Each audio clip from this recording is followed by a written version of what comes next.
கிறிஸ்துவுக்குள் அன்பானவர்களே, உங்களை சந்திப்பதில் மகிழ்ச்சி அடைகிறேன். ஏசாயா 40:29. சோர்ந்து போகிறவனுக்கு அவர் பலன் கொடுத்து சத்துவமில்லாதவனுக்கு சத்துவத்தை பெருக பண்ணுகிறார்.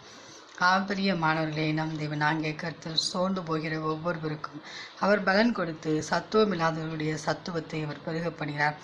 ஒருவேளை இந்த நாட்களில் நம்மை திடப்படுத்தவோ நமக்கு பலன் கொடுக்கவோ யாருமே இல்லாமல் இருக்கலாம்.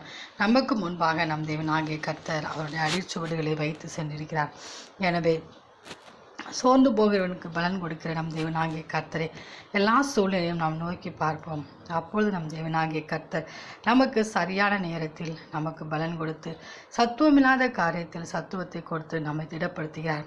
எனவே உலகத்தின் பிரச்சனைகள், போராட்டங்கள், வியாதிகள், வறுமைகள் அத்தனையும் கண்டு சோர்ந்து போகாமல் தேவனாகிய கர்த்தரிடத்திலே நாம் உறுதியாய் நிற்போம். அப்பொழுது நம் தேவனாகிய கர்த்தருடைய பலத்தை நாம் காண முடியும். அந்த தேவனின் அன்பு கரங்களை நாம் பற்றி கொண்டு அவரோடு கூட வாழ்வோம். ஆமேன்.